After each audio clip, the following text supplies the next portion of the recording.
ਵਾਹਿਗੁਰੂ ਜੀ ਕਾ ਖਾਲਸਾ ਵਾਹਿਗੁਰੂ ਜੀ ਕੀ ਫਤਿਹ। ਗੁਰੂ ਪਿਆਰੀ ਗੁਰੂ ਸਵਾਰੀ ਪਰਮ ਸਤਿਕਾਰਯੋਗ ਸਾਧ ਸੰਗਤ ਜੀਓ, ਅੱਜ ਦਾਸ ਦੋ ਸਰੀਰ ਧਾਰਨ ਕਰਨ ਵਾਲੇ ਸਵਾਮੀ ਪ੍ਰਣਵਾਨੰਦ ਜੀ, ਉਹਨਾਂ ਦੀ ਜੀਵਨ ਦੀ ਇੱਕ ਬੜੀ ਹੀ ਰਹੱਸਮਈ ਘਟਨਾ ਜਿਹੜੀ ਹੈ ਦਾਸ ਆਪ ਸਾਰੀਆਂ ਸੰਗਤਾਂ ਨਾਲ ਸਾਂਝਾ ਕਰਦਾ ਹੈਗਾ। ਸੋ ਜਦੋਂ ਪਰਮਹੰਸ ਜੋਗਾਨੰਦ ਦੀ ਉਮਰ ਤਕਰੀਬਨ 12 ਕੁ ਸਾਲ ਦੇ ਕਰੀਬ ਸੀ ਨਾ, ਤੇ ਕਹਿੰਦੇ ਮੈਂ ਆਪਣੇ ਪਿਤਾ ਜਿਹੜੇ ਸੀਗੇ ਸ਼੍ਰੀ ਭਗਵਤੀ ਚਰਨ ਘੋਸ਼, ਜਿਹੜੇ ਇੱਕ ਰੇਲਵੇ ਦੇ ਵਿੱਚ ਵੱਡੇ ਅਫਸਰ ਸੀਗੇ, ਕਹਿੰਦੇ ਮੈਂ ਆਪਣੇ ਪਿਤਾ ਜੀ ਕੋਲ ਬੇਨਤੀ ਕੀਤੀ ਕਿ ਮੈਂ ਨਾ ਵਾਰਾਣਸੀ ਸੈਰ ਕਰਨ ਜਾਣਾ ਹੈਗਾ। ਜਦ ਕਹਿੰਦੇ ਇੰਨੀ ਗੱਲ ਹੋਈ ਤਾਂ ਮੇਰੇ ਪਿਤਾ ਜੀ ਜਿਹੜੇ ਸੀ ਮੇਰੇ ਵੱਲ ਦੇਖ ਕੇ ਮੁਸਕਰਾ ਪਏ। ਕਹਿੰਦੇ ਵੈਸੇ ਤਾਂ ਮੇਰੇ ਪਿਤਾ ਜੀ ਜਿਹੜੇ ਸੀਗੇ ਕਦੀ ਵੀ ਜਦੋਂ ਮੈਂ ਸੈਰ ਕਰਨ ਲਈ ਉਹਨਾਂ ਕੋਲ ਕੋਈ ਜਾਂਦਾ ਸੀਗਾ ਜਾਂ ਪੁੱਛਦਾ ਸੀਗਾ ਤੇ ਮੇਰੇ ਪਿਤਾ ਜੀ ਮੇਰੇ ਵਾਸਤੇ ਸੈਰ ਕਰਨ ਦੇ ਵਿੱਚ ਕੋਈ ਖਾਸ ਰੁਕਾਵਟ ਨਹੀਂ ਸੀ ਪਾਉਂਦੇ। ਵੈਸੇ ਵੀ ਕਹਿੰਦੇ ਮੇਰੇ ਪਿਤਾ ਜੀ ਨੇ ਹੈ ਨਾ ਕਈਆਂ ਸ਼ਹਿਰਾਂ ਦੀ ਮੈਨੂੰ ਸੈਰ ਕਰਾਈ, ਕਈਆਂ ਤੀਰਥ ਜਿਹੜੀਆਂ ਯਾਤਰਾਵਾਂ ਸੀ ਉਹ ਵੀ ਕਹਿੰਦੇ ਮੈਨੂੰ ਕਰਾਈਆਂ ਸੀਗੀਆਂ। ਅਤੇ ਮੈਨੂੰ ਕਹਿਣ ਲੱਗੇ ਚੱਲ ਇਸ ਤਰ੍ਹਾਂ ਕਰੀ ਤੂੰ ਹੈ ਨਾ ਸਵੇਰੇ ਮੇਰੇ ਕੋਲ ਆਈ।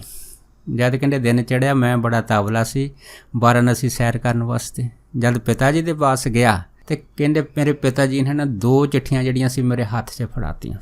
ਹੱਥ 'ਚ ਫੜਾ ਕੇ ਕਹਿਣ ਲੱਗੇ ਆ ਜਿਹੜੀ ਪਹਿਲੀ ਚਿੱਠੀ ਆ ਹੈ ਨਾ, ਤੂੰ ਇੱਕ ਮੇਰੇ ਰੇਲਵੇ ਦਫ਼ਤਰ ਦਾ ਕਰਮਚਾਰੀ ਆ ਜਿਹਦਾ ਨਾਂ ਹੈ ਬਾਬੂ ਕੇਦਾਰਨਾਥ ਜੀ।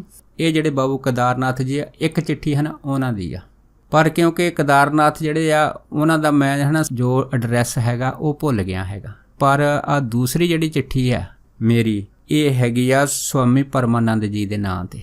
ਇਹ ਚਿੱਠੀ ਜਾ ਕੇ ਨਾ ਤੂੰ ਸਵਾਮੀ ਪਰਮਾਨੰਦ ਜੀ ਨੂੰ ਜਾ ਕੇ ਦੇ ਦੇਂ। ਅਤੇ ਸਵਾਮੀ ਪਰਮਾਨੰਦ ਜੀ ਜਿਹੜੇ ਆ ਮੇਰੇ ਗੁਰੂ ਭਾਈ ਵੀ ਆ ਅਤੇ ਇੱਕ ਉੱਚ ਕੋਟੀ ਦੇ ਜਿਹੜੇ ਅਧਿਆਤਮਿਕ ਸੰਤ ਵੀ ਆ। ਜਦੋਂ ਤੂੰ ਇਹਨਾਂ ਨੂੰ ਮਿਲੂੰਗਾ ਅਤੇ ਉਹ ਤੈਨੂੰ ਹੈ ਨਾ ਜਿਹੜੇ ਬਾਬੂ ਕੇਦਾਰਨਾਥ ਆ ਉਹਨੂੰ ਲੱਭਣ ਵਿੱਚ ਤੇਰੀ ਮਦਦ ਕਰ ਦੇਣਗੇ। ਅਤੇ ਦੂਸਰੀ ਕੀ ਗੱਲ ਹੈਗੀ ਆ ਕਿ ਸਵਾਮੀ ਪਰਮਾਨੰਦ ਜੀ ਦੇ ਦਰਸ਼ਨ ਕਰਕੇ ਤੈਨੂੰ ਵੀ ਬੜਾ ਲਾਭ ਹੋਊਗਾ। ਕਹਿੰਦੇ ਜਦੋਂ ਮੇਰੇ ਪਿਤਾ ਜੀ ਨੇ ਮੈਨੂੰ ਇਸ ਤਰ੍ਹਾਂ ਦੱਸਿਆ ਅਤੇ ਮੈਂ ਬੜਾ ਖੁਸ਼ ਹੋਇਆ। ਬਾਅਦ ਦੇ ਵਿੱਚ ਕਹਿੰਦੇ ਮੇਰੇ ਪਿਤਾ ਜੀ ਕਿਉਂਕਿ ਰੇਲਵੇ ਦੇ ਬਹੁਤ ਉੱਚ ਕੋਟੀ ਦੇ ਵੱਡੇ ਅਫਸਰ ਸੀਗੇ ਅਤੇ ਉਹਨਾਂ ਨੇ ਮੈਨੂੰ ਜਿਹੜਾ ਰੇਲਵੇ ਦਾ ਜਿਹੜਾ ਫਸਟ ਕਲਾਸ ਦਾ ਇੱਕ ਪਾਸ ਸੀਗਾ ਮੇਰੇ ਹੱਥ 'ਚ ਰੱਖ ਦਿੱਤਾ। ਨਾਲ ਜਿਹੜੇ ਸੀ 1-1 ਰੁਪਈਏ ਦੇ ਕੁਛ ਨੋਟ ਵੀ ਜਿਹੜੇ ਮੈਨੂੰ ਖਰਚੇ ਵਾਸਤੇ ਦੇ ਦਿੱਤੇ, ਅਤੇ ਨਾਲ ਜਿਹੜੀਆਂ ਸੀ 2 ਚਿੱਠੀਆਂ ਦੇ ਦਿੱਤੀਆਂ। ਦੇ ਕੇ ਕਹਿੰਦੇ ਮੈਨੂੰ ਮਜ਼ਾਕ ਦੇ ਤੌਰ 'ਤੇ ਮੇਰੇ ਪਿਤਾ ਜੀ ਕਹਿਣ ਲੱਗੇ, ਕਹਿੰਦੇ ਦੇਖੀ ਕਿਤੇ ਤੂੰ ਹੁਣ ਹਿਮਾਲਿਆ ਨਾ ਭੱਜ ਜਾਈਂ, ਕਿਉਂਕਿ ਕਹਿੰਦੇ ਮੇਰੇ ਸ਼ੁਰੂ ਦੇ ਮਨ ਵਿੱਚ ਸੀਗਾ ਕਿ ਮੈਂ ਹਿਮਾਲਿਆ ਜਾ ਕੇ ਨਾ ਉੱਥੇ ਸਾਧਨਾ ਤਪੱਸਿਆ ਕਰਨੀ ਆ, ਕਿਉਂਕਿ ਸਿੱਧ ਯੋਗੀ ਜਿਹੜੇ ਆ ਹਿਮਾਲਿਆ ਦੀਆਂ ਗੁਫਾਵਾਂ 'ਚ ਤਪੱਸਿਆ ਕਰਦੇ ਆ, ਮੈਂ ਵੀ ਉੱਥੇ ਕਰਨੀ ਆ। ਪਰ ਮੇਰੇ ਪਿਤਾ ਜੀ ਜਿਹੜੇ ਸੀ ਨਹੀਂ ਸੀ ਚਾਹੁੰਦੇ ਕਿ ਮੈਂ ਜਾਣੀ ਕਿ ਹਿਮਾਲਿਆ ਜਾ ਕੇ ਤਪੱਸਿਆ ਕਰਾਂ ਜਾਂ ਕਿਸੇ ਕਾਰਨ ਜਾ ਕੇ ਹੈ ਨਾ ਉੱਧਰ ਕੋਈ ਨਾ ਕੋਈ ਜਿਹੜਾ ਹੈ ਨਾ ਸਾਧੂ ਸੰਨਿਆਸੀ ਬਣ ਜਾਵਾਂ। ਮੇਰੇ ਪਿਤਾ ਜੀ ਦਾ ਇਹੋ ਹੀ ਮਨਸਾ ਸੀਗਾ ਕਿ ਮੈਂ ਚੰਗਾ ਪੜ੍ਹ ਲੈ ਕੇ ਨਾ ਮੇਰੇ ਵਾਂਗੂ ਇੱਕ ਰੇਲਵੇ ਦੇ ਵਿੱਚ ਵੱਡਾ ਅਫਸਰ ਬਣਾ। ਖੈਰ ਕਹਿੰਦੇ ਮੈਂ ਹੈ ਨਾ ਖੁਸ਼ ਹੋ ਕੇ ਸਾਰਾ ਸਮਾਨ ਲੈ ਲਿਆ ਅਤੇ ਵਾਰਾਣਸੀ ਗੱਡੀ 'ਤੇ ਸਵਾਰ ਹੋ ਕੇ ਨਾ ਵਾਰਾਣਸੀ ਚਲੇ ਗਿਆ। ਜਦ ਵਾਰਾਣਸੀ ਗਿਆ ਤਾਂ ਮੈਂ ਸਿੱਧਾ ਹੈ ਨਾ ਪ੍ਰਣਵਾਨੰਦ ਜੀ ਦਾ ਜਿਹੜਾ 2 ਮੰਜ਼ਿਲਾ ਮਕਾਨ ਸੀਗਾ ਉੱਥੇ ਪਹੁੰਚ ਗਿਆ। ਜਦ ਉੱਥੇ ਪਹੁੰਚ ਗਿਆ ਤਾਂ ਮੈਂ ਕੀ ਤੱਕਿਆ, ਇੱਕ ਬਹੁਤ ਹੀ ਜਾਣੀ ਕਿ ਸੁਡੌਲ ਸਰੀਰ ਵਾਲੇ ਇੱਕ ਜਿਹੜੇ ਸੰਨਿਆਸੀ ਮਹਾਤਮਾ ਸੀਗੇ, ਆਪਣੀ ਇੱਕ ਉੱਚੀ ਚੌਂਕੀ ਸੀਗੀ ਉਹਦੇ ਉੱਤੇ ਹੈ ਨਾ ਪਦਮ ਆਸਨ 'ਤੇ ਬੈਠੇ ਹੋਏ ਸੀ, ਅਤੇ ਉਸ ਚੌਂਕੀ ਦੇ ਥੱਲੇ ਜਿਹੜੀਆਂ ਉਹਨਾਂ ਦੀਆਂ ਖੜਾਵਾਂ ਪਈਆਂ ਸੀਗੀਆਂ। ਕਹਿੰਦੇ ਮੈਂ ਜਾ ਕੇ ਹੈ ਨਾ ਉਹਨਾਂ ਨੂੰ ਮੱਥਾ ਟੇਕਿਆ। ਮੱਥਾ ਟੇਕਣ ਤੋਂ ਬਾਅਦ ਨਾਲ ਮੈਂ ਇਹੋ ਹੀ ਸਵਾਲ ਪੁੱਛਿਆ, ਮੈਂ ਕਿਹਾ ਜੀ ਕੀ ਤੁਸੀਂ ਸਵਾਮੀ ਪਰਮਾਨੰਦ ਜੀ ਹੋ? ਕਹਿੰਦੇ ਉਹਨਾਂ ਨੇ ਹੈ ਨਾ ਹਾਂ ਦੇ ਵਿੱਚ ਸਿਰ ਹਿਲਾਇਆ। ਹਿਲਾ ਕੇ ਅਤੇ ਨਾਲ ਹੀ ਮੈਨੂੰ ਕਹਿਣ ਲੱਗੇ, ਕਹਿੰਦੇ ਵੀ ਕੀ ਤੂੰ ਭਗਵਤੀ ਦਾ ਲੜਕਾ ਹੈਗਾ? ਜਦ ਕਹਿੰਦੇ ਉਹਨੇ ਮੇਰੇ ਪਿਤਾ ਜੀ ਦਾ ਨਾਂ ਲਿਆ ਹੈਗਾ ਕਿ ਤੂੰ ਭਗਵਤੀ ਚਰਨ ਘੋਸ਼ ਦਾ ਲੜਕਾ ਹੈਗਾ। ਅਤੇ ਪਰਮਹੰਸ ਜੋਗਾਨੰਦ ਜੀ ਕਹਿੰਦੇ ਅਸੀਂ ਹੈਰਾਨ ਹੋ ਗਏ ਵੀ ਹਜੇ ਤਾਂ ਅਸੀਂ ਜਾਣ ਪਛਾਣ ਵੀ ਨਹੀਂ ਕਰਾਈ, ਇਹਨਾਂ ਨੇ ਮੈਨੂੰ ਕਿੰਨੇ ਪਛਾਣ ਲਿਆ ਹੈਗਾ। ਕਿਉਂਕਿ ਮੇਰੇ ਪਿਤਾ ਜੀ ਨੇ ਇੱਕ ਹੱਥ ਮੇਰੇ ਚਿੱਠੀ ਦਿੱਤੀ ਸੀ ਵੀ ਤੇਰੀ ਹੈ ਨਾ ਜਿਹੜੀ ਹੈਗੀ ਆ ਸਵਾਮੀ ਪ੍ਰਣਵਾਨੰਦ ਜੀ ਦੇ ਨਾਲ ਹੈ ਨਾ ਇਸ ਚਿੱਠੀ ਦੇ ਵਿੱਚ ਜਾਣ ਪਛਾਣ ਹੋ ਸਕੇ। ਪਰ ਬਿਨਾਂ ਚਿੱਠੀ ਦਿੱਤੇ ਉਹਨੇ ਕਹਿੰਦਾ ਮੇਰਾ ਜਿਹੜਾ ਹੈਗਾ ਉਹ ਨਾਂ ਲੈਤਾ ਕਿ ਤੂੰ ਜਿਹੜਾ ਹੈਗਾ ਉਸ ਦਾ ਲੜਕਾ ਹੈਗਾ। ਕਹਿੰਦੇ ਪਹਿਲਾਂ ਤਾਂ ਮੈਂ ਇਹ ਸੁਣ ਕੇ ਬੜਾ ਹੈਰਾਨ ਹੋ ਗਿਆ। ਅਤੇ ਕਹਿੰਦੇ ਖੈਰ ਮੈਂ ਜਿਹੜੀ ਚਿੱਠੀ ਸੀਗੀ ਜਿਹੜੀ ਮੇਰੇ ਪਿਤਾ ਜੀ ਨੇ ਲਿਖੀ ਸੀ ਜਾਣ ਪਛਾਣ ਵਾਸਤੇ, ਮੈਂ ਸਵਾਮੀ ਜੀ ਦੇ ਹੱਥ 'ਚ ਦੇ ਦਿੱਤੀ। ਜਦ ਕਹਿੰਦੇ ਹੱਥ 'ਚ ਦਿੱਤੀ ਅਤੇ ਕਹਿੰਦੇ ਫਿਰ ਸਵਾਮੀ ਜੀ ਨੇ ਹੈ ਨਾ ਉੱਪਰੋਂ ਚਿੱਠੀ ਪੜ੍ਹੀ। ਚਿੱਠੀ ਪੜ੍ਹਨ ਤੋਂ ਬਾਅਦ ਕਹਿੰਦੇ ਫਿਰ ਜਿਹੜੀ ਸੀਗੀ ਉਹਨੇ ਮੇਰੇ ਹੈ ਨਾ ਪਿਤਾ ਜੀ ਦਾ ਜਿਹੜਾ ਸੀ ਹਾਲ ਚਾਲ ਪੁੱਛਿਆ, ਅਤੇ ਪੁੱਛ ਕੇ ਕਹਿੰਦੇ ਦੂਸਰਾ ਉਹਨੇ ਜਿਹੜਾ ਸੀਗਾ ਨਾਲ ਇਹ ਕਹਿ ਦਿੱਤਾ, ਕਹਿੰਦੇ ਵੀ ਤੂੰ ਚਿੰਤਾ ਨਾ ਕਰ, ਬਾਬੂ ਕੇਦਾਰਨਾਥ ਜੀ ਦਾ ਜਿਹੜਾ ਲੱਭਣ ਦਾ ਸਥਾਨ ਹੈਗਾ ਮੈਂ ਉਹਨਾਂ ਨੂੰ ਲੱਭ ਕੇ ਹੈ ਨਾ ਅਤੇ ਤੇਰੇ ਨਾਲ ਉਹਨਾਂ ਦੀ ਮੁਲਾਕਾਤ ਕਰਾ ਦੂੰਗਾ। ਜਦੋਂ ਕਹਿੰਦੇ ਇੰਨੀ ਗੱਲ ਹੋਈ, ਕਹਿੰਦੇ ਮੈਂ ਹੈਰਾਨ ਹੋ ਗਿਆ ਕਿ ਹਜੇ ਤਾਂ ਨਾ ਤਾਂ ਮੈਂ ਪਿਤਾ ਜੀ ਦਾ ਨਾਂ ਦੱਸਿਆ, ਨਾ ਬਾਬੂ ਕੇਦਾਰਨਾਥ ਜੀ ਦੀ ਕੋਈ ਗੱਲ ਛੇੜੀ ਆ। ਇਹਨਾਂ ਨੇ ਕਿਵੇਂ ਜਾਣੀ ਇਹ ਗੱਲ ਬੁੱਝ ਲਈ ਹੈਗੀ ਆ ਕਿ ਬਾਬੂ ਕੇਦਾਰਨਾਥ ਜੀ ਦੇ ਨਾਲ ਜਿਹੜੀ ਹੈਗੀ ਆ ਉਹ ਮੇਰੇ ਪਿਤਾ ਜੀ ਨੇ ਕੋਈ ਦਫ਼ਤਰੀ ਜਿਹੜੀ ਆ ਕੋਈ ਦਸਤਾਵੇਜ਼ਾਂ ਦੀ ਕੋਈ ਨੌਕਰੀ ਦੀ ਗੱਲਬਾਤ ਕਰਨੀ ਆ। ਕਹਿੰਦੇ ਮੈਂ 2 ਪ੍ਰਸ਼ਨ ਜਿਹੜੇ ਬਿਨਾਂ ਸਵਾਲ ਤੋਂ ਉਹਨਾਂ ਨੇ ਜਦੋਂ ਮੈਨੂੰ ਕਹੇ ਆ ਤੇ ਮੈਂ ਬੜਾ ਚੰਬੇ ਜਿਹੇ 'ਚ ਪੈ ਗਿਆ। ਮੈਂ ਸੋਚਣ ਲੱਗ ਪਿਆ ਵੀ ਮੈਂ ਇਹ ਸੁਪਨਾ ਦੇਖ ਰਿਹਾ ਜਾਂ ਵੈਸੇ ਹੀ ਜਿਹੜੇ ਹੈਗੇ ਮੇਰੇ ਪਿਤਾ ਜੀ ਨੇ ਜੋ ਦੱਸਿਆ ਸੀਗਾ ਕਿ ਇਹ ਮੇਰੇ ਗੁਰੂ ਭਾਈ ਆ ਸਵਾਮੀ ਜੀ ਲਹੇੜੀ ਮਹਾਸ਼ਾ ਦੇ, ਇਹ ਵੀ ਸ਼ਿਸ਼ਵਾ ਤੇ ਕਹਿੰਦੇ ਮੇਰੇ ਪਿਤਾ ਤੇ ਮਾਤਾ ਜੀ ਵੀ ਜਿਹੜੇ ਲਹੇੜੀ ਮਹਾਸ਼ਾ ਦੇ ਸ਼ਿਸ਼ ਸੀਗੇ, ਸੇਵਕ ਸੀਗੇ। ਖੈਰ ਕਹਿੰਦੇ ਉਹਨੇ ਜਦੋਂ 2 ਗੱਲਾਂ ਕੀਤੀਆਂ, ਗੱਲਾਂ ਕਰਦਿਆਂ ਕਹਿੰਦੇ ਫਿਰ ਉਹਨਾਂ ਨੇ ਮੈਨੂੰ ਇਹ ਕਹਿਣਾ ਸ਼ੁਰੂ ਕਰ ਦਿੱਤਾ। ਕਹਿਣ ਲੱਗਿਆ ਕਿ ਮੈਨੂੰ 2 ਪੈਨਸ਼ਨਾਂ ਮਿਲਦੀਆਂ ਹੈਗੀਆਂ। ਕਹਿੰਦੇ ਇੱਕ ਤਾਂ ਪੈਨਸ਼ਨ ਜਿਹੜੀ ਆ ਤੇਰੇ ਪਿਤਾ ਜੀ ਦੇ ਜਿਹੜੇ ਰੇਲਵੇ ਵੱਡੇ ਅਫਸਰ ਲੱਗੇ ਆ ਉਹਨਾਂ ਦੀ ਬਦੌਲਤ ਜਿਹੜੀ ਆ ਮੈਨੂੰ ਰੇਲਵੇ ਦੀ ਪੈਨਸ਼ਨ ਮਿਲਦੀ ਆ, ਕਿਉਂਕਿ ਮੈਂ ਪਹਿਲਾਂ ਰੇਲਵੇ ਵਿੱਚ ਕਲਰਕ ਸੀਗਾ। ਦੂਸਰੀ ਕਹਿੰਦੇ ਮੈਨੂੰ ਜਿਹੜੀ ਪੈਨਸ਼ਨ ਮਿਲਦੀ ਉਹ ਪਰਮ ਪਿਤਾ ਦੀ ਸਿਫਾਰਿਸ਼ ਦੇ ਨਾਲ ਮਿਲਦੀ ਆ। ਜਦ ਇੰਨੀ ਗੱਲ ਹੋਈ ਤਾਂ ਸਵਾਮੀ ਜੋਗਾਨੰਦ ਜੀ ਕਹਿੰਦੇ ਮੈਂ ਸੋਚਣ ਲੱਗ ਪਿਆ ਵੀ ਪਹਿਲੀ ਰੇਲਵੇ ਦੀ ਪੈਨਸ਼ਨ ਤਾਂ ਮੈਨੂੰ ਸਮਝ ਆਉਂਦੀ ਹੈ, ਪਰ ਪਰਮ ਪਿਤਾ ਪਰਮਾਤਮਾ ਨੇ ਵੀ ਇਹਨਾਂ ਨੂੰ ਕੋਈ ਪੈਨਸ਼ਨ ਲਾਈ ਹੋ, ਇਹ ਗੱਲ ਮੇਰੀ ਸਮਝ ਨਹੀਂ ਆਈ। ਕਹਿੰਦੇ ਮੈਂ ਆਪਣੀ ਉਹੀ ਨਿਆਣੀ ਬੁੱਧੀ ਦੇ ਵਿੱਚ ਪੁੱਛ ਲਿਆ।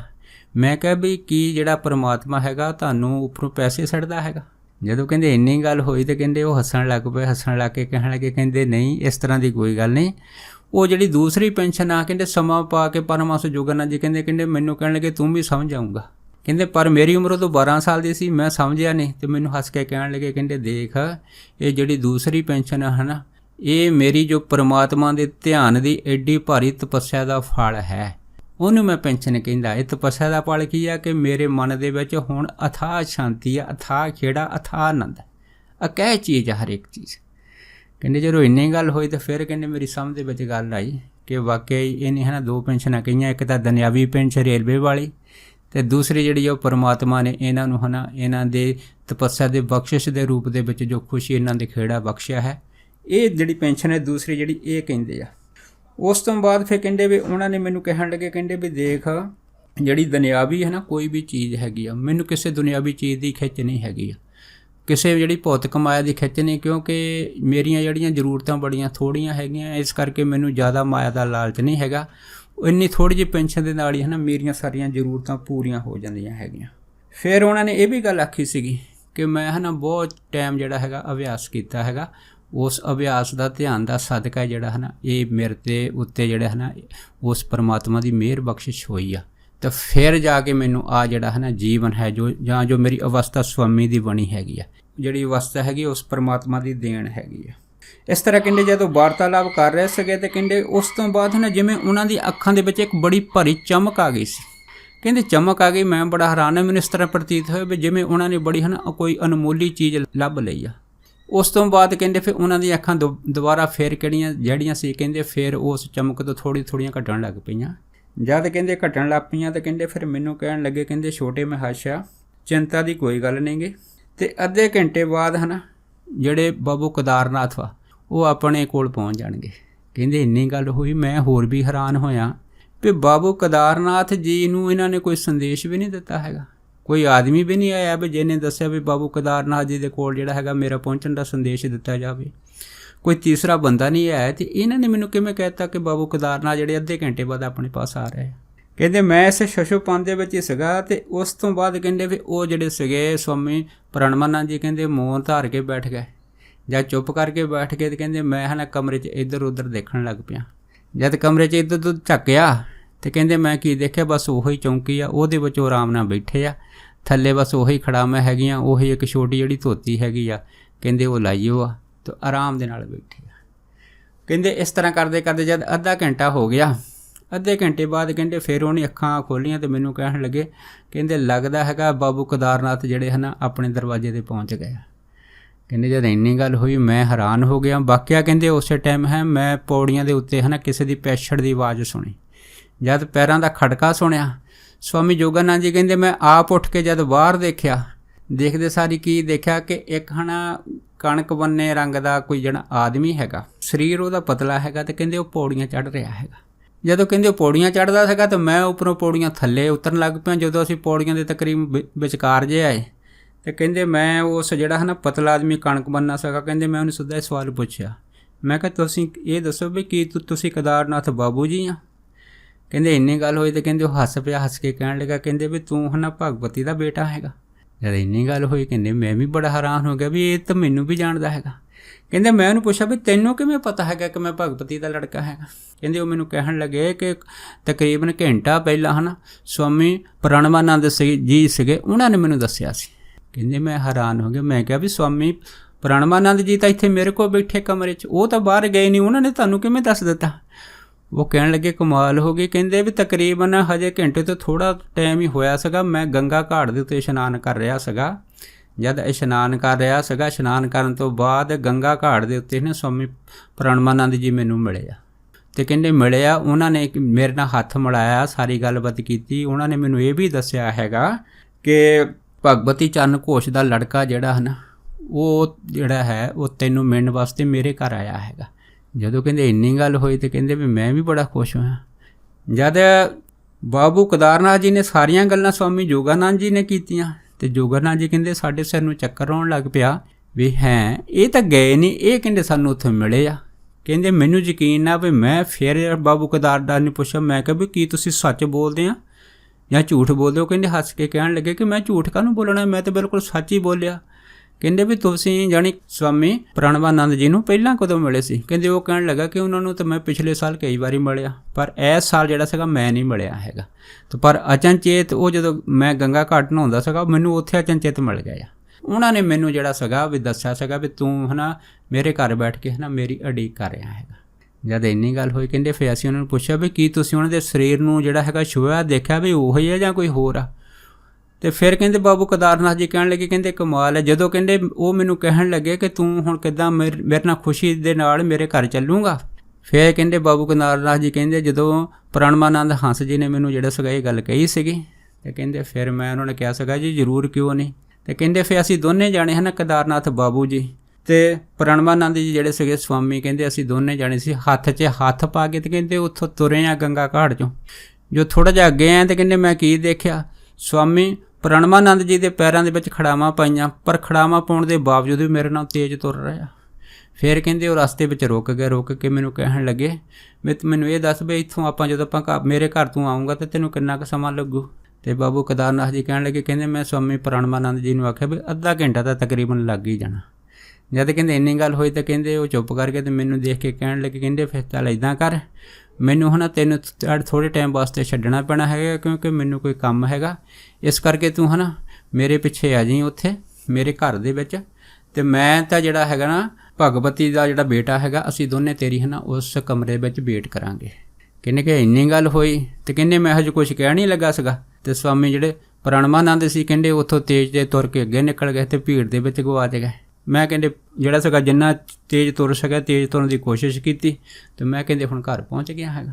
ਜਦ ਕਹਿੰਦੇ ਅਸੀਂ ਇਸ ਤਰ੍ਹਾਂ ਦੀ ਗੱਲ ਕੀਤੀ ਕਹਿੰਦੇ ਵੀ ਮੈਂ ਹੈਰਾਨ ਹੋ ਗਿਆ ਅਤੇ ਮੈਂ ਫਿਰ ਬਾਬੂ ਕੇਦਾਰਨਾਥ ਜੀ ਨੂੰ ਸਾਰੀ ਗੱਲ ਦੱਸੀ ਆ ਕਿ ਮੈਂ ਜਦੋਂ ਦਾ ਆਇਆ ਹੈ ਨਾ ਅਤੇ ਮੈਂ ਤੁਹਾਨੂੰ ਦੱਸਦਾ ਹੈਗਾ ਕਿ ਮੈਂ ਇਹਨਾਂ ਨੂੰ ਇੱਥੇ ਮਿਲਿਆ, ਇਹਨਾਂ ਨੇ ਮੇਰੇ ਪਿਤਾ ਜੀ ਦੀ ਗੱਲ ਕੀਤੀ ਆ, ਆਪਣੀ ਪੈਨਸ਼ਨ ਦੀ ਗੱਲ ਕੀਤੀ ਆ, ਸਾਰੀ ਗੱਲਬਾਤ ਕੀਤੀ ਆ। ਇਹਨਾਂ ਨੇ ਮੈਨੂੰ ਦੱਸਿਆ ਸੀਗਾ ਵੀ ਅੱਧੇ ਘੰਟੇ ਦੇ ਵਿੱਚ ਤੁਸੀਂ ਸਾਡੇ ਪਾਸ ਪਹੁੰਚ ਰਹੇ ਹੋ, ਵਾਕਿਆ ਤੁਸੀਂ ਅੱਧੇ ਘੰਟੇ 'ਚ ਪਹੁੰਚ ਗਏ, ਪਰ ਸਵਾਮੀ ਪ੍ਰਣਵਾਨੰਦ ਜਿਹੜੇ ਉਹ ਕਿਤੇ ਗਏ ਹੀ ਨਹੀਂ ਹੈ।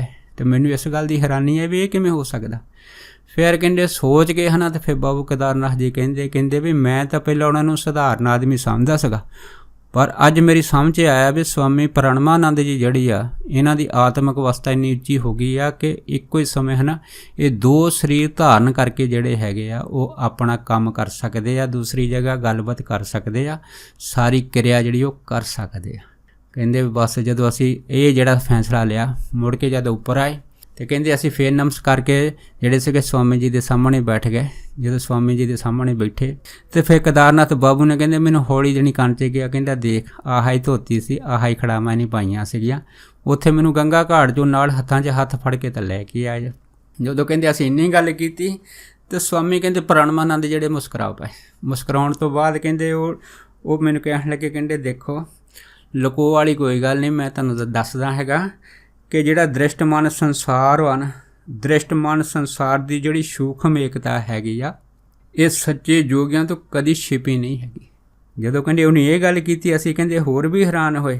ਤਾਂ ਫਿਰ ਮੈਨੂੰ ਕਹਿਣ ਲੱਗੇ ਕਹਿੰਦੇ ਦੇਖੋ ਭਾਈ ਮੈਂ ਹੈ ਨਾ ਦੂਰ ਰਹਿੰਦੇ ਆਪਣੇ ਸ਼ਾਗਿਰਦਾਂ ਦੇ ਕੋਲ, ਜਿਵੇਂ ਮੈਂ ਤੁਹਾਡੇ ਕੋਲ ਗੰਗਾ ਘਾਟ ਪਹੁੰਚ ਗਿਆ, ਬਾਬੂ ਕੇਦਾਰਨਾਥ ਜੀ ਨੂੰ ਕਹਿਣ ਲੱਗੇ ਇਸੇ ਤਰ੍ਹਾਂ ਕਹਿੰਦੇ ਮੈਂ ਆਪਣੇ ਹੈ ਨਾ ਸ਼ਾਗਿਰਦਾਂ ਦੇ ਕੋਲ ਪਹੁੰਚ ਜਾਂਦਾ।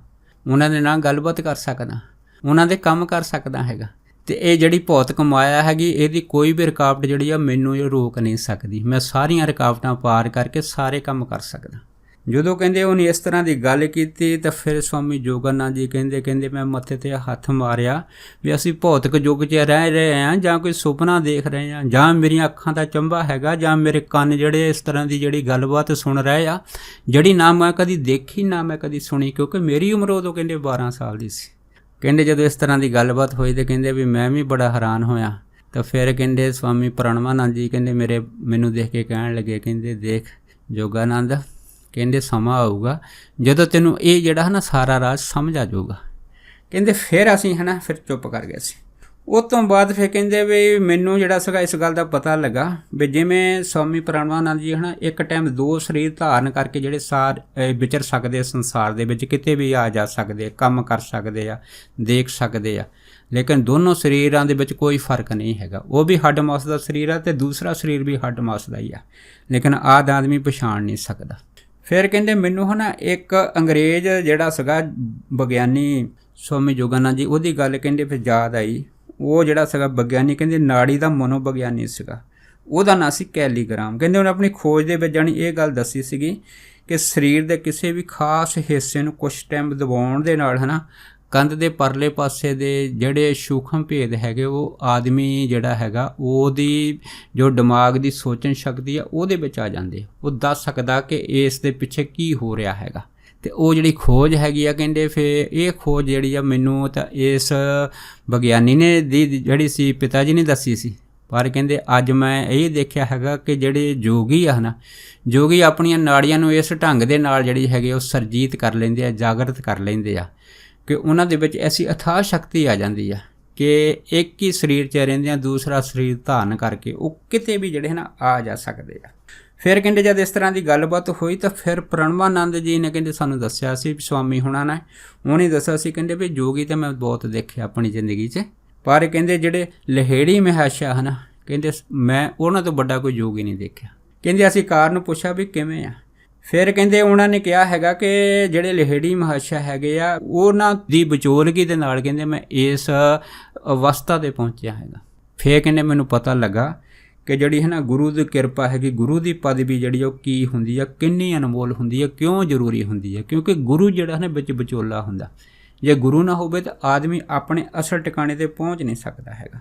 ਫਿਰ ਗੱਲਾਂ ਕਰਦਿਆਂ ਪ੍ਰਣਵਾਨੰਦ ਜੀ ਨੇ ਸਾਨੂੰ ਇਹ ਦੱਸਿਆ ਸੀ। ਉਹ ਕਹਿਣ ਲੱਗੇ ਦੇਖੋ ਮੈਂ ਜਾਣੀ ਬਹੁਤ ਦੇਰ ਤੋਂ ਜਿਹੜਾ ਰਾਤ ਨੂੰ ਬੈਠ ਕੇ 8 ਘੰਟੇ ਜਿਹੜਾ ਧਿਆਨ ਧਰਦਾ ਹੈਗਾ। ਕਈ ਸਾਲ ਹੋ ਗਏ ਮੈਨੂੰ ਇਸ ਤਰ੍ਹਾਂ ਧਿਆਨ ਕਰਦੇ ਨੂੰ।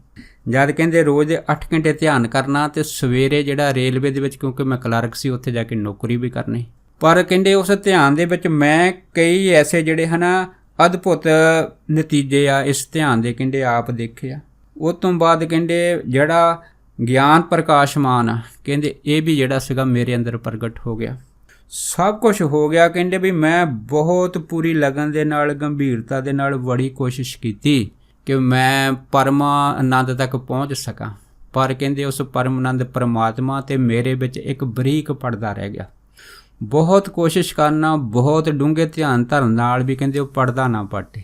ਜਦ ਉਹ ਪਰਦਾ ਖੁੱਲ੍ਹੇ ਨਾ ਅਤੇ ਫਿਰ ਮੇਰੇ ਮਨ 'ਚ ਆਇਆ ਵੀ ਮੈਂ ਆਪਣਾ ਜ਼ੋਰ ਲਾ ਕੇ ਜਿਹੜਾ ਹਟ ਗਿਆ, ਪਰ ਉਹ ਆਨੰਦ ਜਿਹੜਾ ਲਹੇੜੀ ਮਹਾਸ਼ਾ ਜੀ ਦੇ ਨੂੰ ਨਸੀਬ ਹੋਇਆ ਹੈਗਾ, ਇਹੋ ਜਿਹਾ ਆਨੰਦ ਜਿਹੜਾ ਮੇਰੀ ਜ਼ਿੰਦਗੀ 'ਚ ਨਹੀਂ ਆਇਆ। ਇਸੇ ਕਰਕੇ ਫਿਰ ਮੈਂ ਜਿਹੜੇ ਲਹੇੜੀ ਮਹਾਸ਼ਾ ਜੀ ਦੇ ਪਾਸ ਗਿਆ। ਉਹਨਾਂ ਨੂੰ ਆਪਣੀ ਸਾਰੀ ਇਹ ਜਿਹੜੀ ਅਭਿਆਸ ਦੀ ਕਿਰਿਆ ਸੀਗੀ, ਜੋ ਸਾਰਾ ਕੁਝ ਸੀਗਾ ਮੈਂ ਉਹਨਾਂ ਦੇ ਨਾਲ ਸਾਂਝਾ ਕੀਤਾ। ਜਦ ਉਹਨਾਂ ਨੇ ਦੱਸਿਆ ਅਤੇ ਫਿਰ ਉਹ ਮੈਨੂੰ ਕਹਿਣ ਲੱਗੇ ਵੀ ਤੂੰ ਇਸ ਤਰ੍ਹਾਂ ਕਰਿਆ ਕਰ, ਧਿਆਨ ਦੀ ਜਿਹੜੀ ਪਰਪੱਕਤਾ ਹੈਗੀ, ਗੰਭੀਰਤਾ ਹੈਗੀ, ਉਹਨੂੰ ਹੋਰ ਵਧਾ। ਜਦੋਂ ਇੰਨੀ ਗੱਲ ਹੋਈ ਤਾਂ ਮੈਂ ਉਹਨਾਂ ਨੂੰ ਰੋ ਰੋ ਕੇ ਦੱਸਿਆ ਕਿ ਮੈਂ ਤੁਹਾਨੂੰ ਆਪਣਾ ਪਰਮ ਗੁਰੂ ਮੰਨਦਾ ਹੈਗਾ।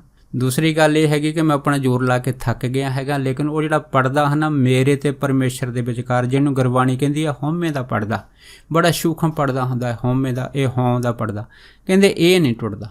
ਜਦ ਇੰਨੀ ਗੱਲ ਹੋਈ ਆ ਤਾਂ ਫਿਰ ਮੈਂ ਜਿੱਦ ਦੇ ਨਾਲ ਜਿਹੜੇ ਸੀ ਲਹੇੜੀ ਮਹਾਸ਼ਾ ਜੀ ਦੇ ਚਰਨਾਂ 'ਚ ਬੇਨਤੀਆਂ ਕੀਤੀਆਂ। ਜਦ ਬੇਨਤੀਆਂ ਕਰਦੇ ਕਰਦੇ ਮੇਰੇ ਅੰਦਰ ਫੁਰਨੇ 'ਚ ਇਹ ਗੱਲ ਆਈ ਅਤੇ ਮੈਂ ਉਹਨਾਂ ਨੂੰ ਇਹ ਗੱਲ ਆਖ ਦਿੱਤੀ ਕਿ ਮੈਂ ਆਪ ਜੀ ਦੇ ਭੌਤਿਕ ਸਰੀਰ ਦੇ ਦਰਸ਼ਨ ਤਾਂ ਜਿਹੜੀਆਂ ਭੌਤਿਕ ਅੱਖਾਂ ਨਾਲ ਕਰ ਰਿਹਾ ਹੈਗਾ, ਪਰ ਆਪ ਜੀ ਦਾ ਜੋ ਅਨੰਤਮਈ ਸਰੂਪ ਹੈਗਾ ਪ੍ਰਕਾਸ਼ਮਾਨ, ਮੈਨੂੰ ਉਹਦੇ ਦਰਸ਼ਨ ਕਰਾ ਦਿਓ। ਜਦੋਂ ਕਹਿੰਦੇ ਇੰਨੀ ਗੱਲ ਹੋਈ ਬਸ ਫਿਰ ਕਹਿੰਦੇ ਕੀ ਸੀ, ਉਹਨਾਂ ਦੇ ਮਨ ਦੇ ਵਿੱਚ ਦਇਆ ਜਾਗ ਪਈ, ਕਿਰਪਾ ਜਾਗ ਪਈ। ਕਹਿੰਦੇ ਲਹੇੜੀ ਮਾਸ਼ਾ ਨੇ ਆਪਣਾ ਜਿਹੜਾ ਇੱਕ ਸੱਜਾ ਹੱਥ ਸੀਗਾ ਉੱਪਰ ਨੂੰ ਕਹਿੰਦੇ ਆਸ਼ੀਰਵਾਦ ਦੇਣ ਵਾਂਗੂ ਕਹਿੰਦੇ ਚੱਕਿਆ।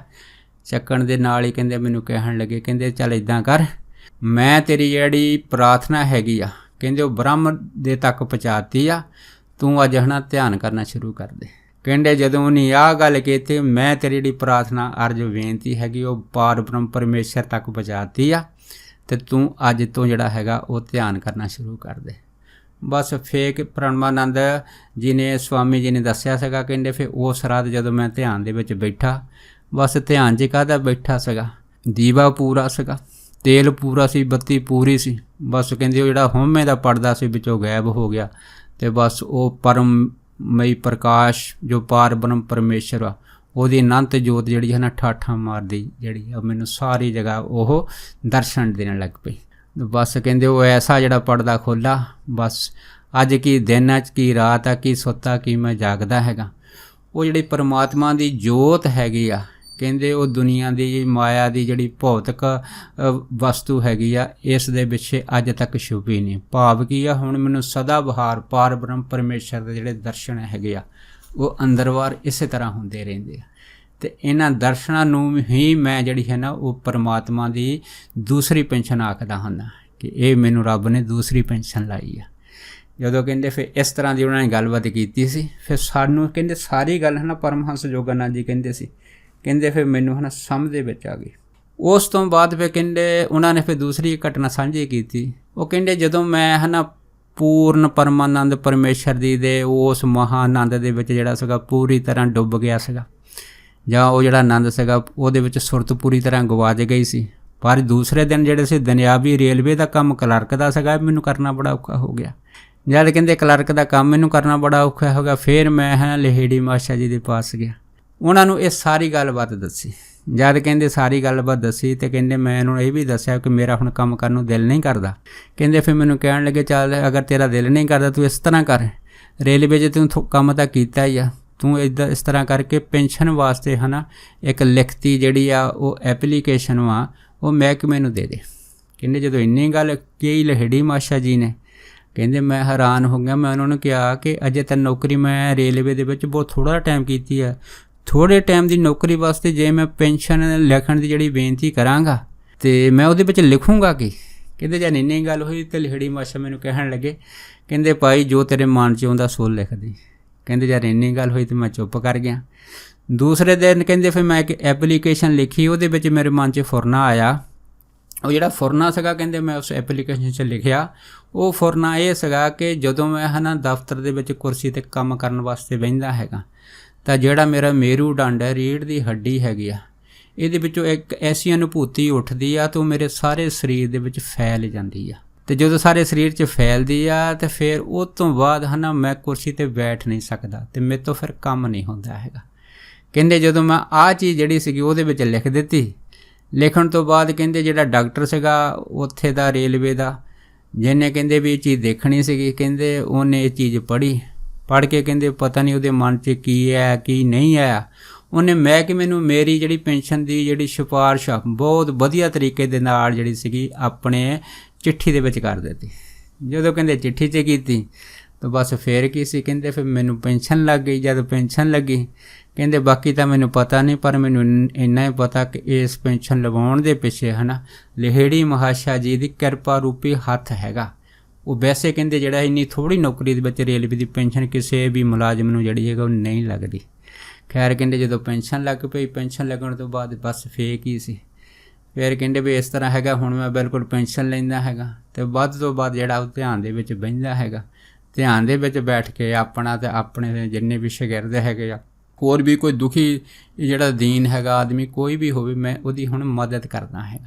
ਜਦ ਕਹਿੰਦੇ ਸਾਰੇ ਜਿਹੜੇ ਪ੍ਰਵਚਨ ਸੀ ਪ੍ਰਣਮਾਨੰਦ ਜੀ ਨੇ ਕਹਿੰਦੇ ਜਦ ਸਾਂਝੇ ਕੀਤੇ ਸੀਗੇ, ਕਹਿੰਦੇ ਇਹ ਸਾਂਝੇ ਕਰਨ ਤੋਂ ਬਾਅਦ ਕਹਿੰਦੇ ਫਿਰ ਅਸੀਂ ਜਿਹੜੇ ਸੀਗੇ ਉਹਨਾਂ ਦੀ ਇਹ ਸਾਰੀ ਗੱਲਬਾਤ ਸੁਣ ਕੇ ਬਹੁਤ ਹੈਰਾਨ ਹੋਏ ਸੀ। ਪਰ ਸਵਾਮੀ ਯੋਗਾਨੰਦ ਜੀ ਨੇ ਮਨ ਦੇ ਵਿੱਚ ਕਹਿੰਦੇ ਮੇਰੇ ਆਇਆ ਸੀਗਾ ਕਿ ਮੈਨੂੰ ਇਹ ਸਾਰਾ ਕੁਛ ਜਿਹੜਾ ਪ੍ਰਣਮਾਨੰਦ ਜੀ ਨੇ ਦੱਸਿਆ ਹੈਗਾ, ਇਹ ਮੈਨੂੰ ਇਸ ਵਾਸਤੇ ਦੱਸਿਆ ਕਿ ਮੇਰੇ ਜੀਵਨ ਦੇ ਵਿੱਚ ਵੀ ਉਤਸ਼ਾਹ ਪੈਦਾ ਹੋਵੇ, ਮੇਰੇ ਜੀਵਨ ਦੇ ਵਿੱਚ ਵੀ ਜਿਹੜੀ ਖਿੱਚ ਬਣੇ ਕਿ ਮੈਂ ਵੀ ਉਸ ਅਕਾਲ ਪੁਰਖ ਜਿਹੜਾ ਵਾ ਪਰਿਪੂਰਨ ਪਰਮਾਤਮਾ ਹੈਗਾ, ਵਾਹਿਗੁਰੂ ਜੀ ਹੈ, ਉਹਦੇ ਦਰਸ਼ਨ ਕਰ ਸਕਾਂ।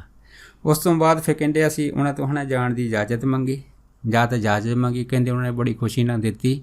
ਪਰ ਜਿਹੜੀ ਦੂਸਰੀ ਚਿੱਠੀ ਸੀਗੀ ਕਹਿੰਦੇ ਮੈਂ ਕੇਦਾਰਨਾਥ ਬਾਬੂ ਦੇ ਹੱਥ 'ਚ ਦੇ ਦਿੱਤੀ।